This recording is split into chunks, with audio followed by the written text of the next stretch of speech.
pure pickle. What's the front time, bitch?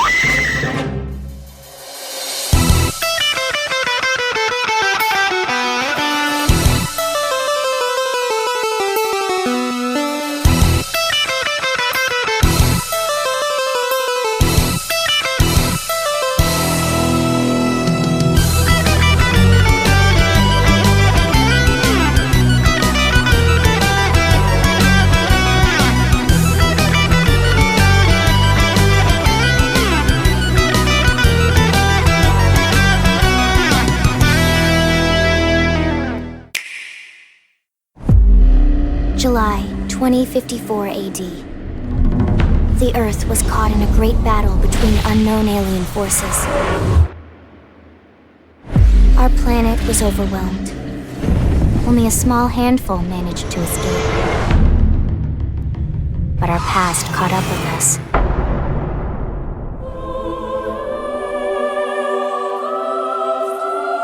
We resolved to forge a new way of life here on Mira. New LA was our beautiful lie to ourselves. Look at us, the chosen few. All those people we left on Earth. They never had a chance. Just why would these aliens be this determined to destroy us? After all this time, we finally found a clue that may lead us to the Great One. Humanity is a blight, festering on the cosmos. Our job is to eradicate it. We are at war. The hostile alien force known as the Ganglion is marching on New Los Angeles. It is absolutely crucial that we repel the coming invasion, no matter what the cost. I am here to purge the universe of your disease, once and for all. So, you ready to join up? What in the hell are we waiting for? Let's go. You fools! You are the ones who don't belong here! Do whatever it takes. All units open fire! If we lose this one battle, we lose everything. Now, humans, you die! Disengaging stasis in 5, 4, 3, 2,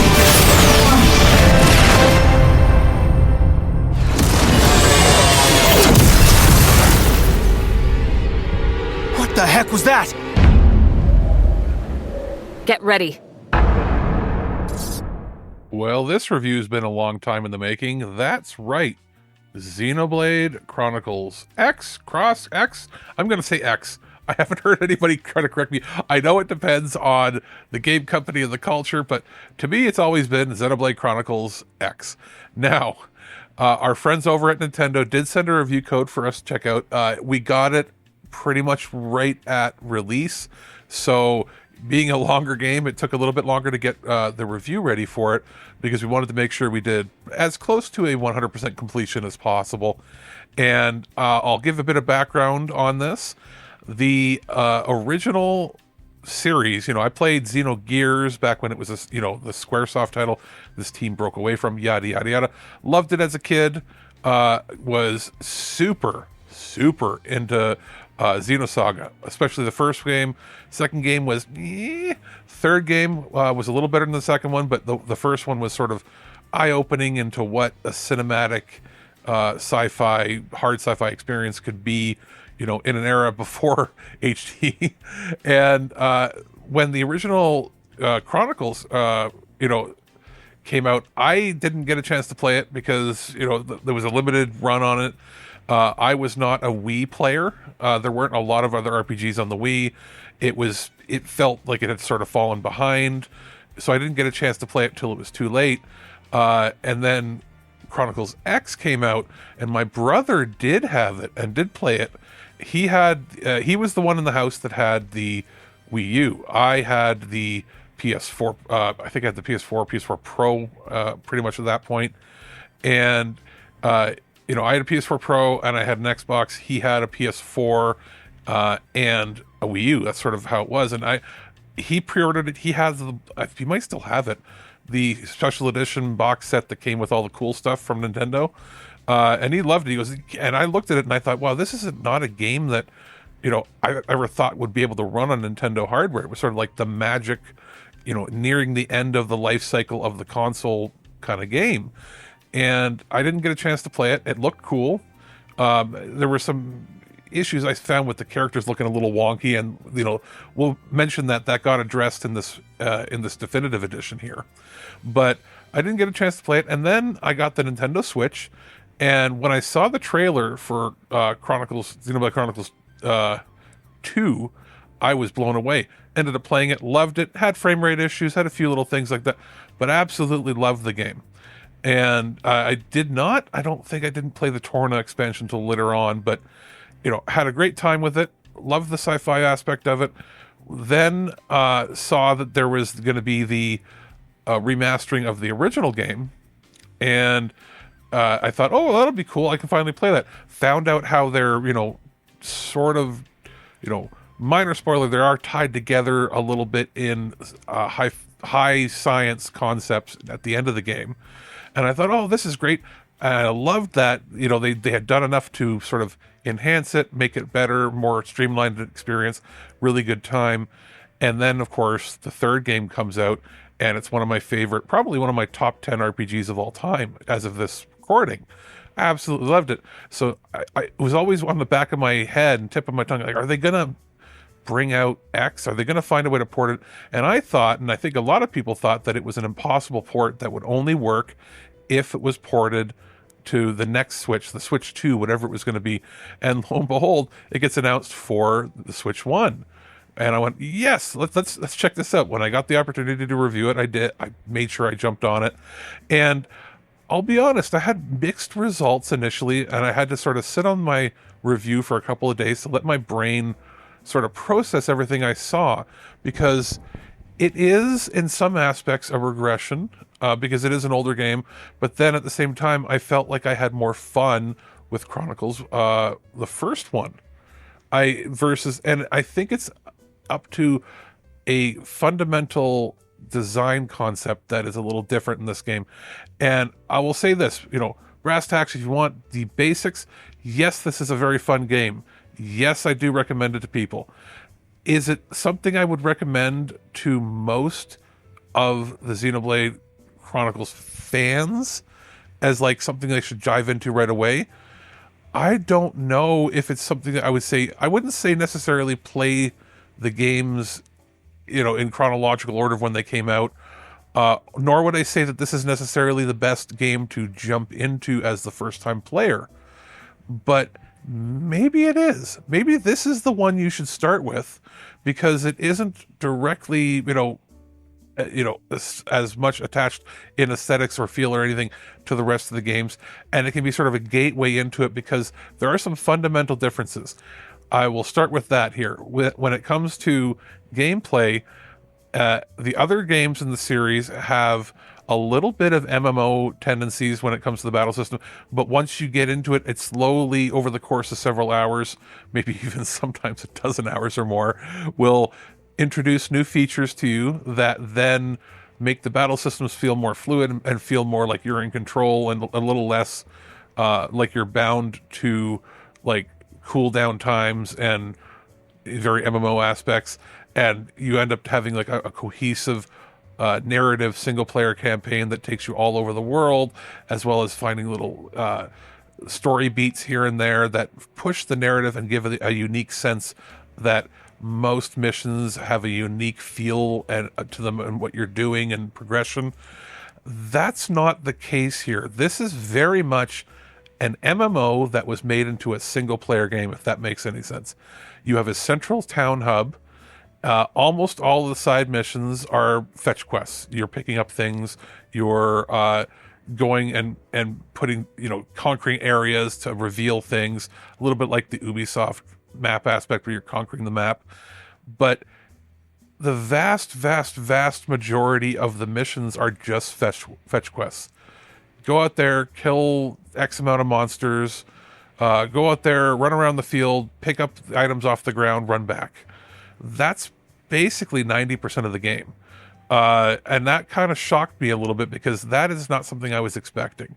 To that end, if you just try to view the game as doing all of the hundreds and hundreds and hundreds of little mini generalized side quests, you will be bored and you will likely not want to do it, not want to complete it. You can't conquer this game the way you conquered the other games.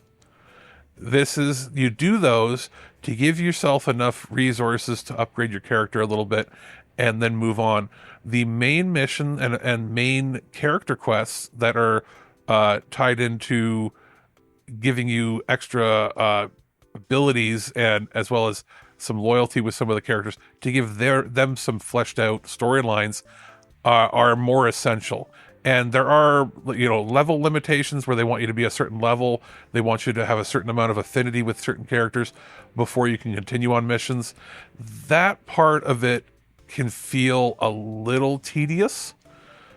But if you're somebody who loves playing MMO games, you're probably so used to this stuff that to you, you're like, oh, cool, I'll just play this and go with it. It can be a little shocking if you're not expecting it, though. And I found myself having to grind more with this. And if you're somebody who is averse to the word grinding, you might want to avoid. If I ended up having to grind probably 50% of my gameplay time, I ended up putting in like 65 hours to this game. And about 30 hours of that is just grinding a few of the same missions over and over and over again to try to get either enough money or get enough levels to move on, because the difficulty spikes and requirements are pretty steep. And unlike previous games where the named monsters, like the really difficult super bosses and named monsters, they're on their path within the world where you can avoid them easily. And it's not really the case here. Things appear to be more hodgepodge. They're sort of thrown in everywhere.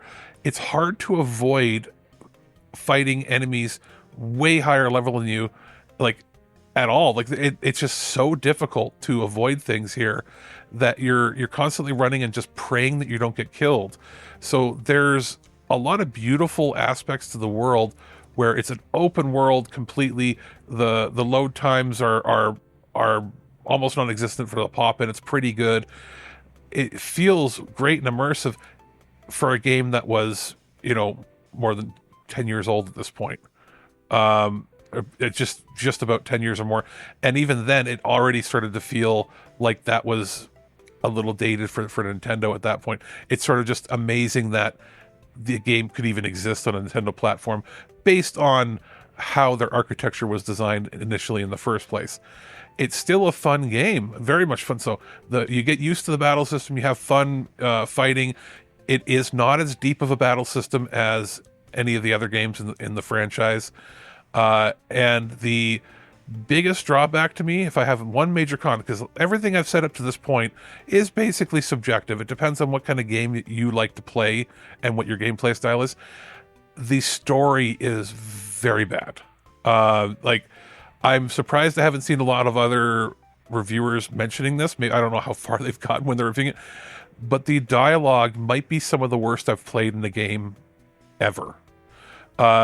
It is not just anime the game, like all the other games have anime tropes and they have that, but the dialogue and the voice direction here is like late 90s, early 2000s B and C game budget, horrific. There's zero logic involved. For a game series that prides itself on having fantasy elements with a lot of hard sci-fi stuff, nothing here makes any sense. There's very little logic applied to anything. People's emotional reactions don't really make sense in the context they're in. The overarching story, there's a lot of stuff here that just is very poorly written. I don't know if it was written, I didn't have a chance to look, if it's written by the same people that wrote the other games, but it is so dramatically different that it is almost hard for me to believe that it's the same crew that made this game. If you take away the actual plot, storyline, and the acting in that, you have a fun game. It's a very fun game that is about finding all the little eccentricities, finding all the little weird nooks and crannies, finding some enemies to fight, finding areas. Those aspects are great. encountering new areas that are beautiful and just amazing, and then finding out how to, get around certain enemies, or, once you get the ability to fly around in your mechas, which it comes in several hours in, like a dozen, almost 20 hours into the game or more, before you can actually, get full reign of the map. Once you do that, you can find all the nooks and crannies, find the super bosses, get destroyed by them. It is a heck of a lot of fun, but its story itself is not compelling, which is unfortunate. They do a pretty good job. I'll say this. The stuff that was added here is they've improved the graphics, fixed some of the character designs to make them look a little more natural, less jarring. They've cleaned up audio so that it plays at what appears to be higher fidelity and more frequency. Not a big fan of how frequent the musical tracks that have vocals play, because the mix can be a little weird. Sometimes you can have a hard time hearing the characters talk over top of the vocals of the music. So that's sort of an aesthetic choice they made with it, where they had a lot more vocal tracks than in other versions or other games in the series. This was composed by a different person than the person that composed primarily the other games. It is noticeable. And again, that's going to be a personal preference, whether you like the soundtrack or not. I feel it works for this game, but this soundtrack would not have worked for the other games. So take that as you will. The main thing here is, I'm not sure that for some players they can sustain the 60 plus hours required to get to the end. But if you do get to the end, the original version of this game ended sort of on a cliffhanger.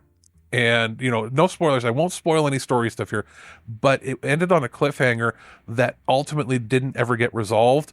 And there's some elements that maybe sort of were implemented in Xeno 3 to sort of, without spoiling, there's some things. But what they've done here is, not only have they improved the graphics, not only have they improved the overall gameplay and the feel, and they've included a bunch of features within this to improve the overall gameplay that is great. What they haven't really mentioned in pretty much any of the promotional material that I saw is they added an extra chapter to the game. This game is chapter-based for the main story. They added post-game chapter that after what would have been the original game. You see the credits and everything, and then you get another chapter, which is broken up into multiple acts, and it is used to tie in to what happened at the end of the original version of the game, give closure, introduce new elements, I'll say that, and it is simultaneously in the same sort of logic gapped plot, where again, not the greatest plot line in most aspects, but then it adds a little bit of stuff that sort of ties in the philosophy of the way the games have done in the others in the series when it comes to being a little more thoughtful. And it does have a very satisfying conclusion to this game in particular. They did a fair bit to sort of improve that, and that is something I wasn't expecting, is that it added an extra chapter that really fulfills the story and makes it a truly definitive edition. So if you loved the previous game, you're going to love this even more. If you're somebody who is completely new to it and you aren't put off by the fact that it's basically a single player MMO, more so than the other games, this is still the best version to play for sure. And it will be very interesting to see if this gets a performance upgrade on the Switch 2, maybe to play at a higher frame rate, because it plays at 30 FPS and has a fair bit of slowdown here. Even if it doesn't go to 60 FPS on the Switch 2, if it's like a 30 but locked and maybe at a slightly higher visual quality, that would be nice to see, because Monolith Soft are absolute wizards at getting whatever they can out of the Switch hardware. I can't wait to see what they've got cooking next for, the next generation of Nintendo, whether it be Xeno 4 or something completely different. We'll be very excited to see where that goes. As it stands here, this might be, the opus, the swan song of the Switch, coming out shortly before the new console's announced. And I am very satisfied with what we've got. I'm happy with it. I had a great time with it. It is not the best game in the franchise, but it is definitely a fun one, especially if you're somebody who likes to play MMOs and you can just, go into this with that mindset. You'll have a really good time.